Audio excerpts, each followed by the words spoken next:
السلام علیکم ورحمۃ اللہ وبرکاتہ۔ ان الحمد للہ والصلاة والسلام علی رسول اللہ۔ وقال اللہ تبارک وتعالی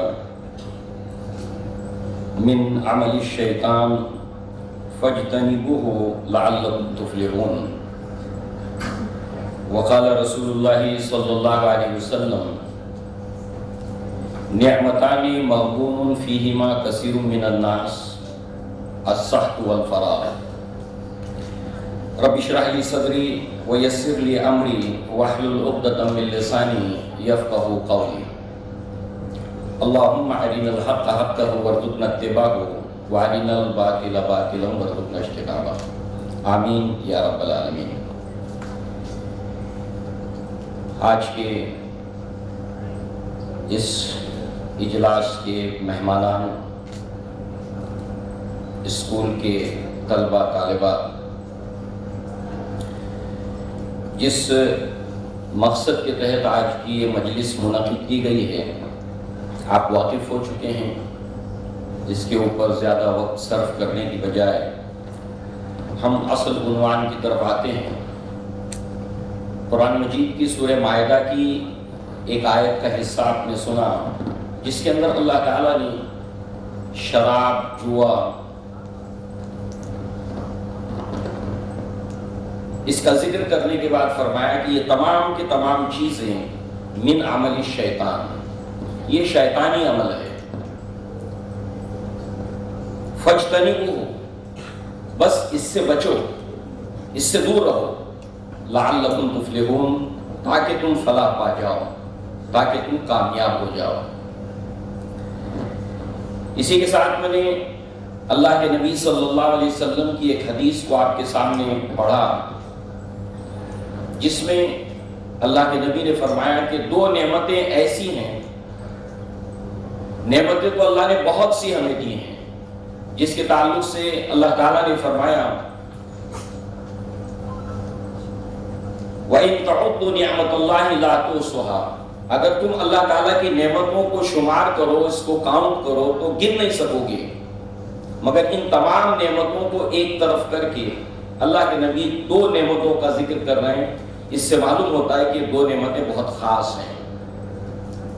نعمتان مغبون فیہما کثیر من الناس، دو نعمتیں ایسی ہیں کہ جس کے بارے میں انسانوں کی اکثریت دھوکہ کھا جاتی ہے۔ اکثریت، میجورٹی۔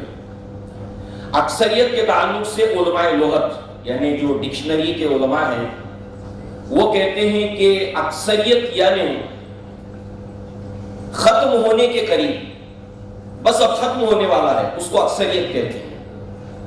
یعنی بہت بڑی تعداد ایسی ہے جو اپنی ہیلتھ کے ساتھ، اپنی صحت کے ساتھ کھلواڑ کرتی ہے، اس کو نقصان پہنچاتی ہے۔ ایک ہے صحت اور دوسرا ہے فرصت وقت۔ یہ دو نعمتیں جن کا بالخصوص اللہ کے نبی صلی اللہ علیہ وسلم نے ذکر کیا۔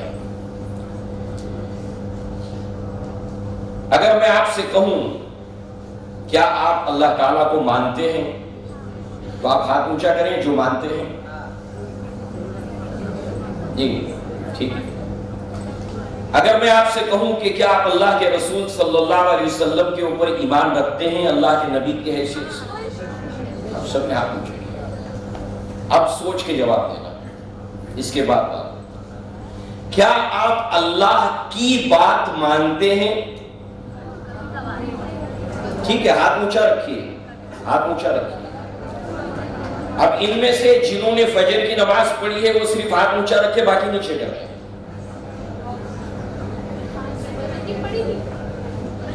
دیکھیے ہاتھ نیچے ہو گئے۔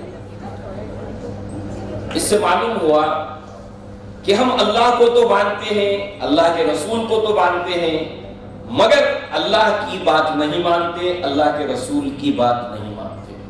آپ کس کی مانیں گے؟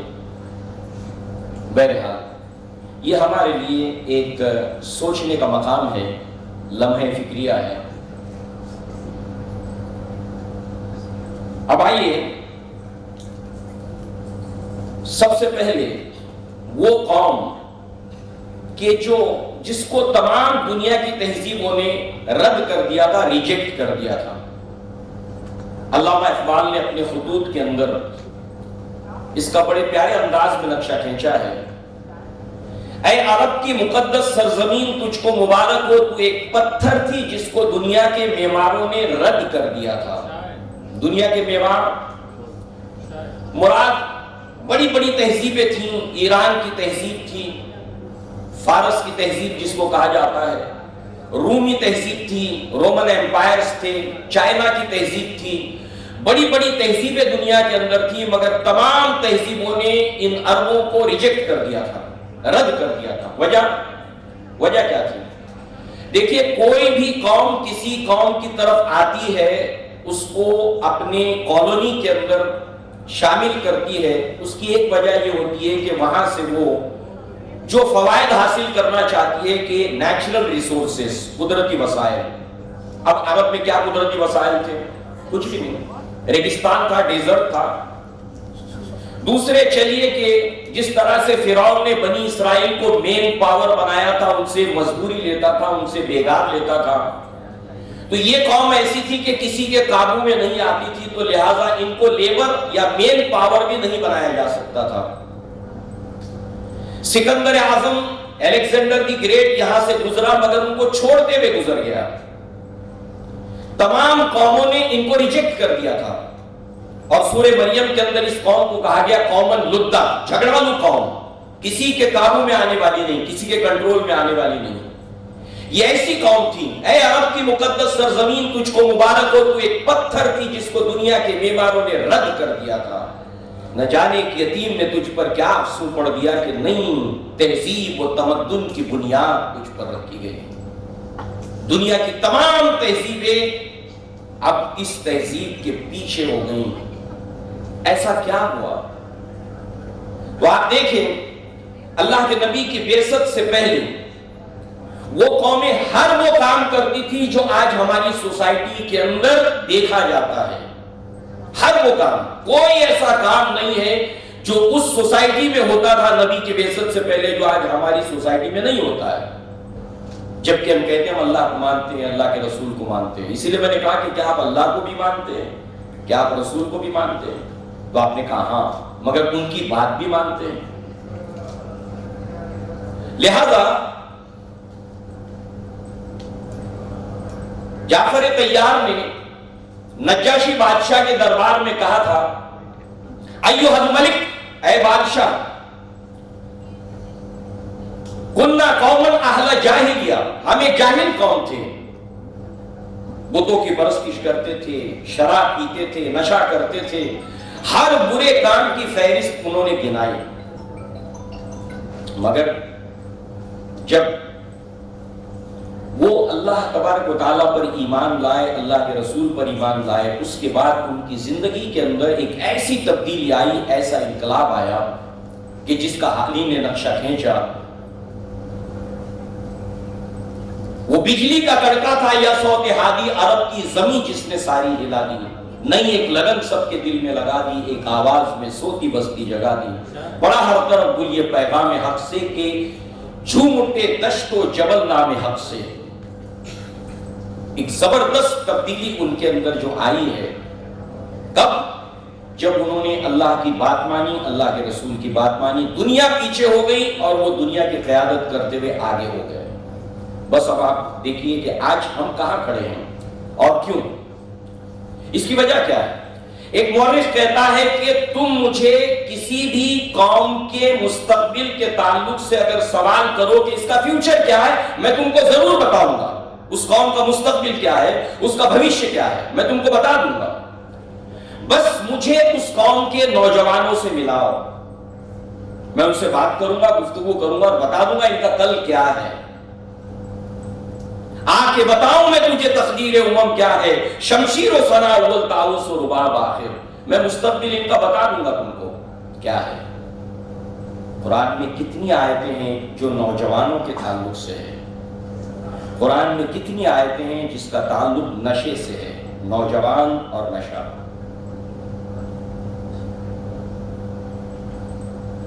جس وقت دنیا کے اندر استعماریت کا دور تھا، کالونیلزم، جب یورپی ممالک دنیا کے اوپر قبضہ کرتے چلے جا رہے تھے، ہمارے ملک پر بھی آئے، تو انہوں نے چائنا کے اوپر بھی قبضہ کرنا چاہا۔ نشہ، اس کے نقصانات کو دیکھیے، قوموں کا مستقبل، تو ان کے لیے چائنا کی طرف سے یہ قانون تھا کہ ٹھیک ہے آپ تجارت کیجئے، کیونکہ وہ جہاں کہیں گئے سب سے پہلے تجارت کے بہانے سے ہی وہاں پر پہنچے۔ ہندوستان میں بھی تجارت کی غرض سے آئے، شاہجہاں سے انہوں نے تجارت کا پروانہ لیا اور گجرات سے آغاز کیا، جس کے پورٹ کے اوپر بہت بڑا جو ہے وہ نشے کا جو ہے وہ ایک بہت بڑا جو آپ نے سنا ہوگا نیوز کے اندر ہو رہا، وہاں سے شروعات کی انہوں نے بھی گجرات سے ہی شروعات کی تھی انگریزوں۔ اب جو ہے وہ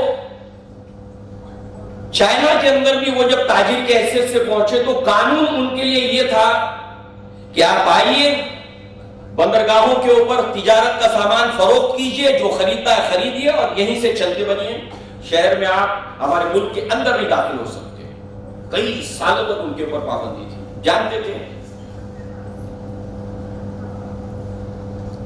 لہذا بہت کوششوں کے بعد یورپی ممالک جب ناکام ہوئے تو انہوں نے افیم کی تجارت اور دیگر نشے کی چیزوں کا سلسلہ شروع کیا، جو شہروں میں پہنچانا شروع کیا، چائنا میں پہنچانا شروع کیا، اور 25 سال کے اندر پورے چائنا کے اوپر انہوں نے قبضہ کیا، اور قانونی طور پر وہاں پر نشاور چیزوں کے کاروبار کو، تجارت کو انہوں نے چائنا کی حکومت کے ذریعے سے اس کو پرمٹ کرایا قانونی طور پر، اور پورے چائنا پر قبضہ کیا۔ 25 سال کے بعد ایک بچہ پیدا ہوتا ہے، 25 سال کا ہوتا ہے، 25 ایئرز کے اندر پوری کے پوری قوم غلام ہو گئی، وجہ نشہ۔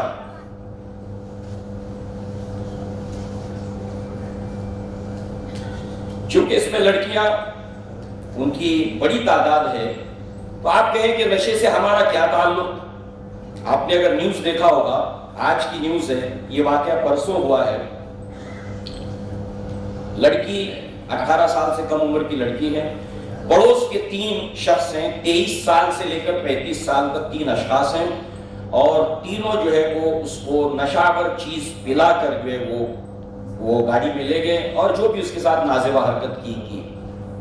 اس لیے لڑکیوں کو ایک چیز میں محتاط رہنے کی ضرورت ہے کہ بالخصوص 18-16 سال سے اوپر جو بھی آپ کے جان پہچان کا قریب ہو، آپ کا ساتھی ہو، پڑھتا ہو آپ کے ساتھ میں، آپ کا پڑوسی ہو، کوئی بھی چیز وہ کھانے پینے کے لیے دے تو احتیاط کرنا چاہیے۔ اس کی ویڈیو بھی بنائی۔ ویڈیو کیوں بنائی؟ تاکہ ایک طویل عرصے تک اس کو ناجائز طریقے سے استعمال کر سکے، اس کو مجبور کر کے، لاچار کر کے۔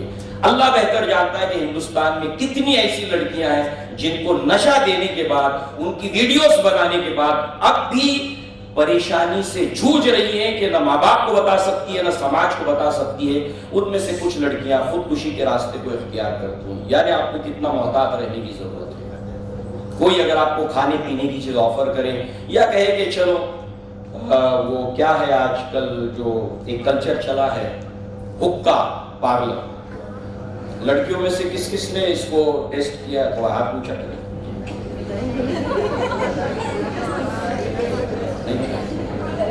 یہ شروعات ہے، یہ شروعات ہے، اور عربی زبان کا مقولہ ہے قتل الموذی قبل الایذا، موذی کو ایذا پہنچانے والے کو ایذا پہنچانے سے پہلے قتل کرو، اور یہ حقہ کلچر جو ہے وہ یہ اسی طرف آپ کو لے جانے والا ہے، اس سے پہلے کہ آپ وہاں پہنچے اس کو یہیں پر ختم کر دیں۔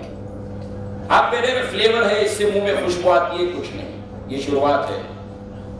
اس لیے کہ بچے جو چھوٹے چھوٹے ہوتا ہے نا، پہلے اپنے ابو کو دیکھتے ہیں بیڑی پیتے ہوئے تو پہلے لکڑی لے کر صرف ایسے اسٹائل اچھا لگتا ہے، یہاں سے شروعات ہوتی ہے۔ تو اس لیے بچیاں بہت بچیں، آپ کی زندگی اللہ تعالیٰ آپ کو حفظ و امان میں رکھے۔ کوئی بھی آپ کو کھانے پینے کی چیز آفر کرے جان پہچان والا، اس لیے کہ انجان سے تو آپ لیں گی نہیں، اس سے بچنا چاہیے، اور اس نیوز کو ضرور دیکھیں جو ابھی اس وقت چل رہا ہے۔ تو اب آپ آئیے کہ نشے کے 3 اسٹیجز کو ہم تھوڑا سا سمجھتے ہیں، پھر اللہ اور اس کے رسول کی باتوں کو ساتھ میں لے کر چلتے ہیں۔ سب سے پہلے تو ایک دیکھیے کہ زندگی کو آپ ٹیسٹ سمجھیں، کہ زندگی کو امتحان سمجھیں۔ اللہ تعالیٰ نے قرآن میں فرمایا الذی خلق الموت والحیات لیبلوکم ایکم احسن عملا وہو العزیز الغفور. وہی وہ اللہ تعالیٰ ہے جس نے زندگی کو بنایا، موت کو بنایا تاکہ تمہارا امتحان لے کہ تم میں کون احسن اور بہتر عمل کرنے والا ہے.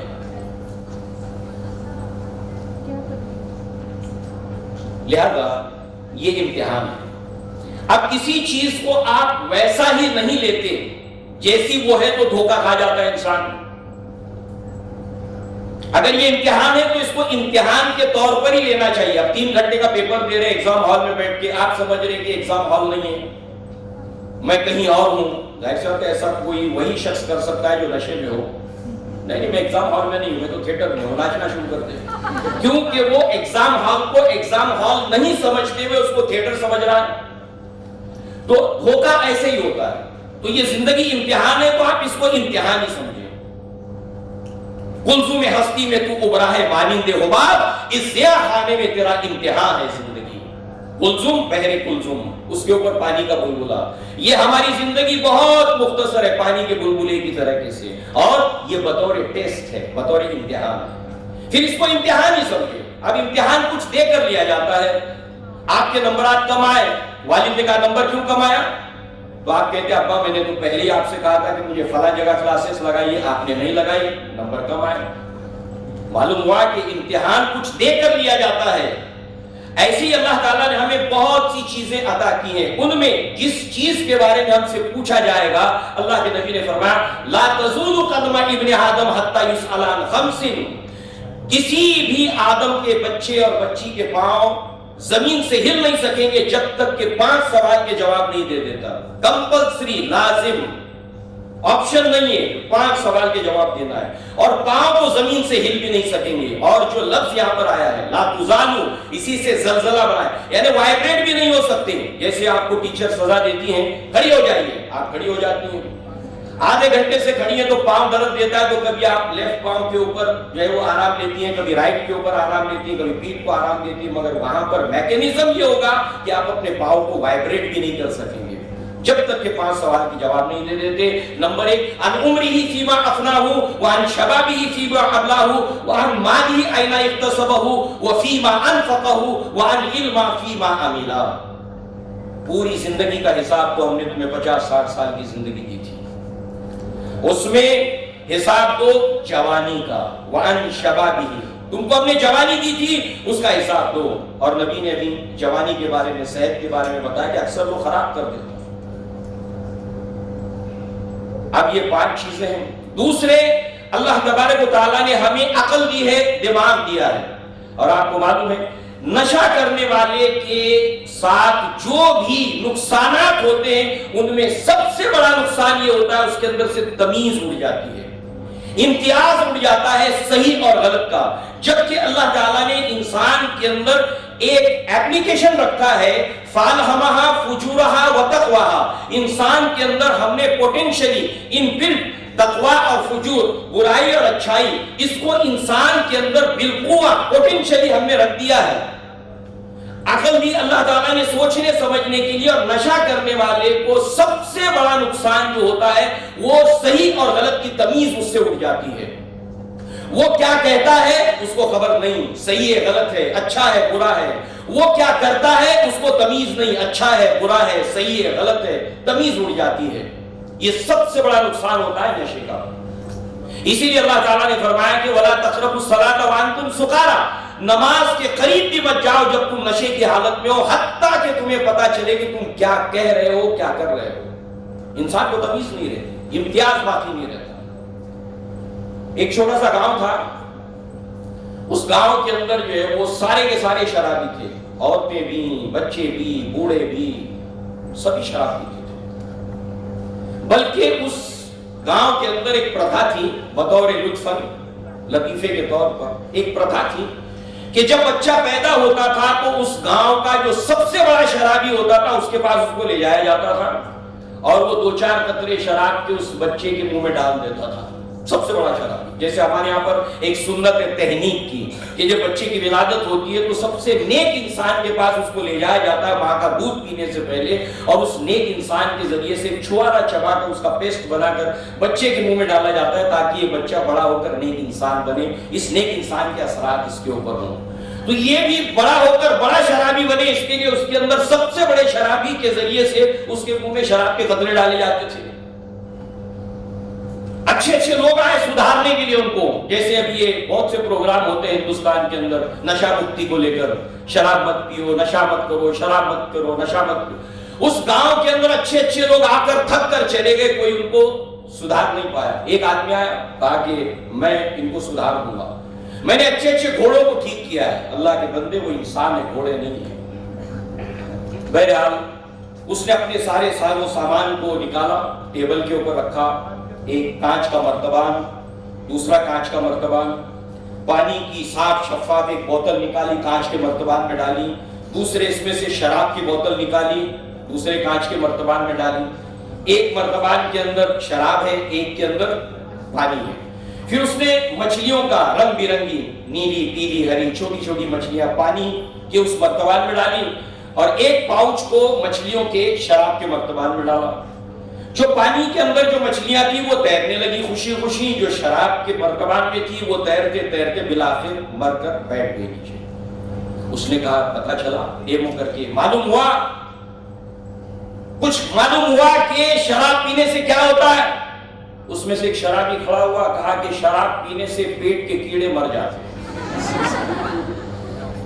تو امتیاز اور تمیز انسان کے اندر باقی نہیں رہتی کہ صحیح کیا ہے غلط ہے، صحیح ڈیسیزن وہ نہیں لے سکتا، اور اسی کے نتیجے میں وہ پہنچتا ہے کہاں پر؟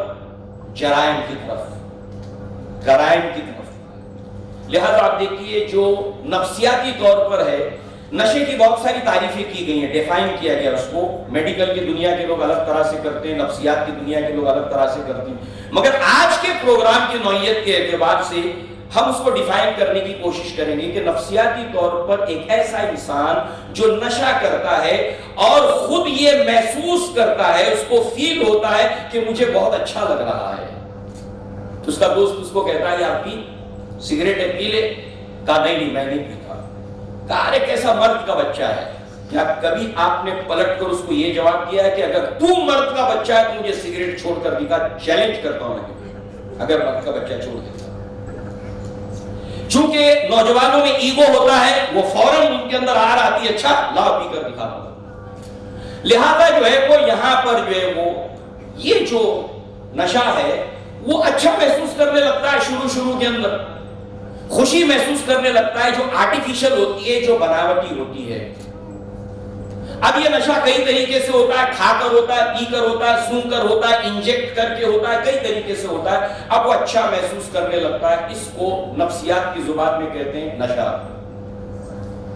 اب ظاہر سی بات ہے کہ اس کے بعد اگلی جو اسٹیج آتی ہے وہ اس کو کہتے ہیں ٹالرنس۔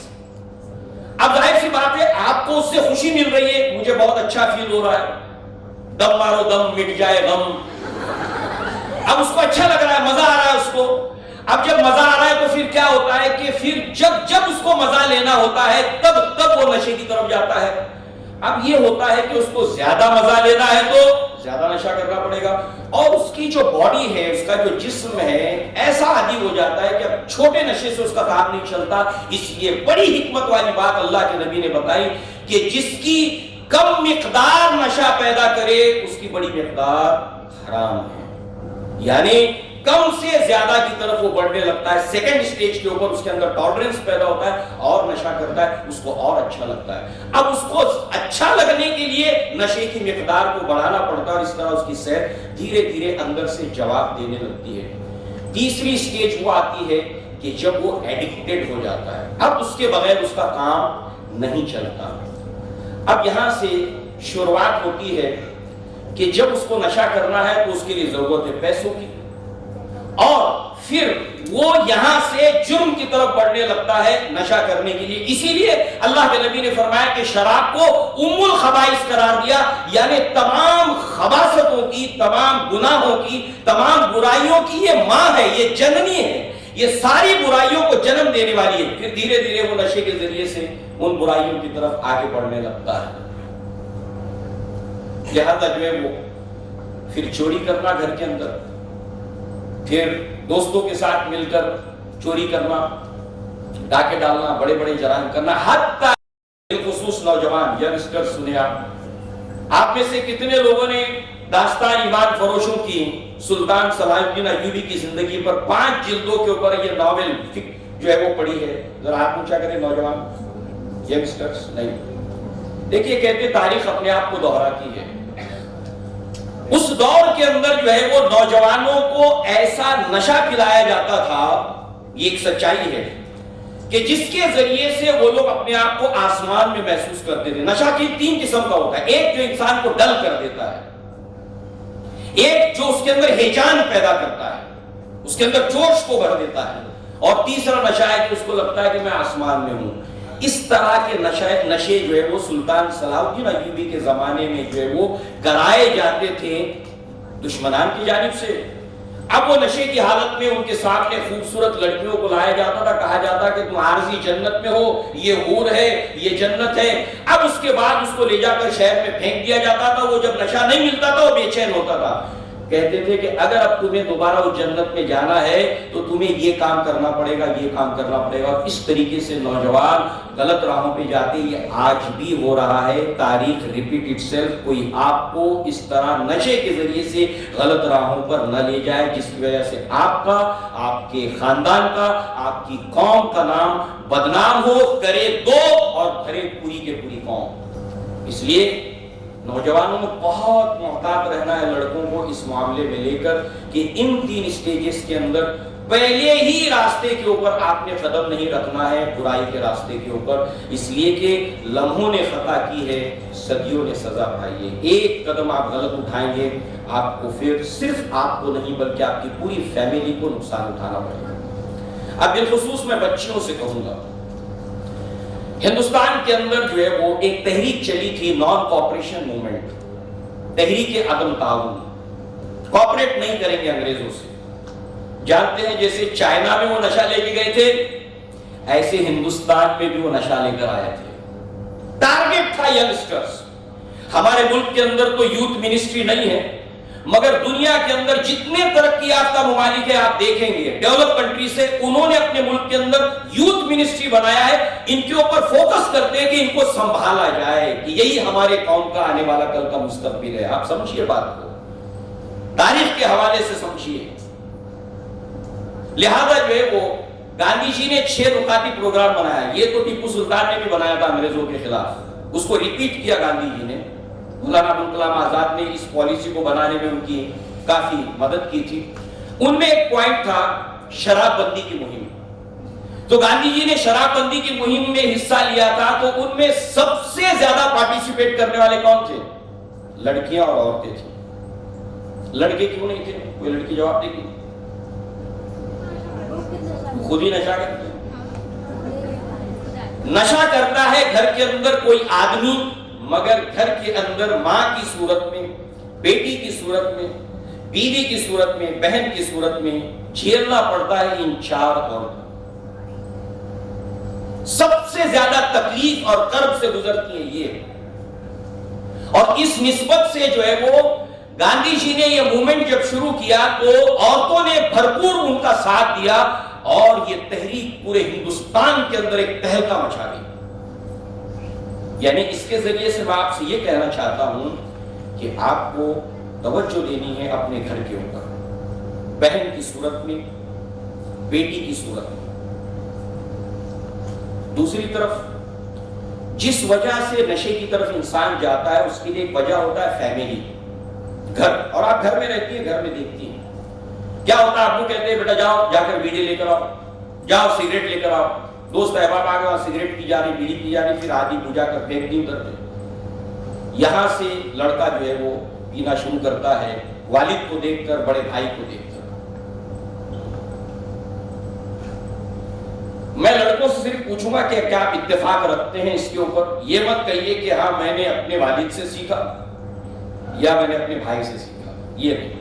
میں یقین کرتا ہوں کہ آپ نہیں پیتے ہیں، مگر کیا آپ اس بات کو ایگری کرتے ہیں، اتفاق رکھتے ہیں کہ باپ کو دیکھ کر، بھائی کو دیکھ کر بڑے؟ آپ نے دیکھا کہ کسی نے سیکھا پینا، ہاتھ اونچا کریں بوائز، باقی لوگ احتیاط کر رہے ہیں، نہیں سمجھے آپ میرے جو؟ بہرحال ایک فیملی بیک گراؤنڈ ہوتا ہے، اس کی وجہ ہوتی ہے، تو بچیوں کا کام ہوتا ہے کہ آپ ابو کو سمجھائیں، اور باپ جو ہوتا ہے بیٹی کی بات جلد مانتا ہے، اور ماں جو ہوتی ہے وہ بیٹے کی بات جلد مانتی ہے۔ آپ یقین جانیے، آپ جب اپنے ابو سے بات کریں گے تو ان کا دل ویسے ہی پسیج جاتا ہے، کم سے کم ابو اتنا تو کیجئے کہ میرے بھائی کے سامنے مت کیجئے، پھر آپ ہی پریشان ہوں گے، آپ کو پولیس اسٹیشن جانا پڑے گا، آپ کو کورٹ کچہری جانا پڑے گا، آپ کو پیسے خرچ کرنے پڑیں گے، پھر آپ روئیں گے، آپ کی آمدنی اور کمائی کا بہت بڑا حصہ اس میں خرچ ہوگا۔ کون کون بچیاں ہیں جو یہ ڈیوٹی ادا کریں گی اپنی زندگی میں؟ ویری گڈ، بہت اچھے۔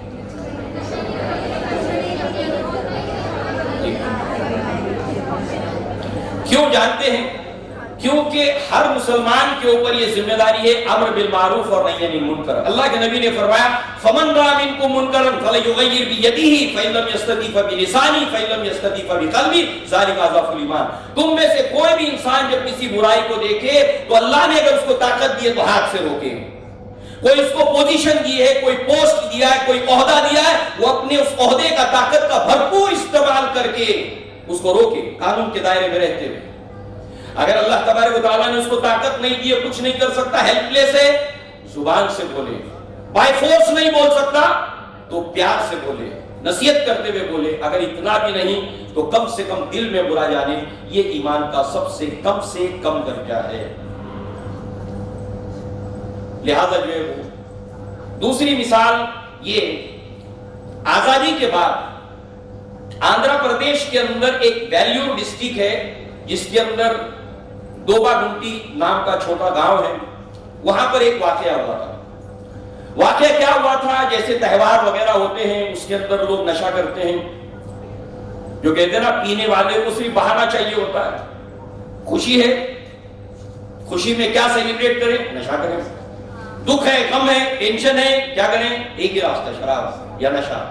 تو لہذا جو ہے وہ اس گاؤں کے اندر 3 نوجوان آپس میں بیٹھ کر شراب پیے، نشے کی حالت میں دھت ہو کر تالاب میں نہانے کے لیے گئے اور ڈوب کر مر گئے۔ ظاہر سی بات ہے کسی کے شوہر تھے، کسی کا بیٹا تھا، کسی کا بھائی تھا، عورتیں متاثر ہوئی، اور پھر اس کے بعد یہاں سے اس چھوٹے سے گاؤں سے عورتوں نے احتجاج شروع کیا، اور شروع کرنے کے بعد انہوں نے دھیرے دھیرے اس احتجاج کو ایکسٹینڈ اتنا ہوا کہ ضلع سے لے کر پورے آندھرا پردیش ریاست تک یہ پھیلا۔ اسی طریقے سے آپ جس محلے میں رہتے ہیں، نشے کے خلاف جتنا مؤثر کام خواتین کر سکتی ہیں، عورتیں کر سکتی ہیں، اور ان کی سنوائی ہو سکتی ہے، اس کے تعلق سے بھی ہمیں سوچنا چاہیے کہ جس طرح ہم نے اپنے گھر کو نشہ مکت کیا ہے، ایسے ہم اپنے محلے کو اور اپنے شہر کو اور اپنے ملک کو کیسے نشہ مکت کریں، تاکہ ہمارا ملک آنے والے دنوں کے اندر، آنے والے سالوں کے اندر دنیا کی ترقی یافتہ ملکوں کے اندر شمار ہو۔ کام ہے میرا تغیر، نام ہے میرا شباب، میرا نعرہ انقلاب، انقلاب و انقلاب۔ السلام علیکم ورحمۃ اللہ وبرکاتہ۔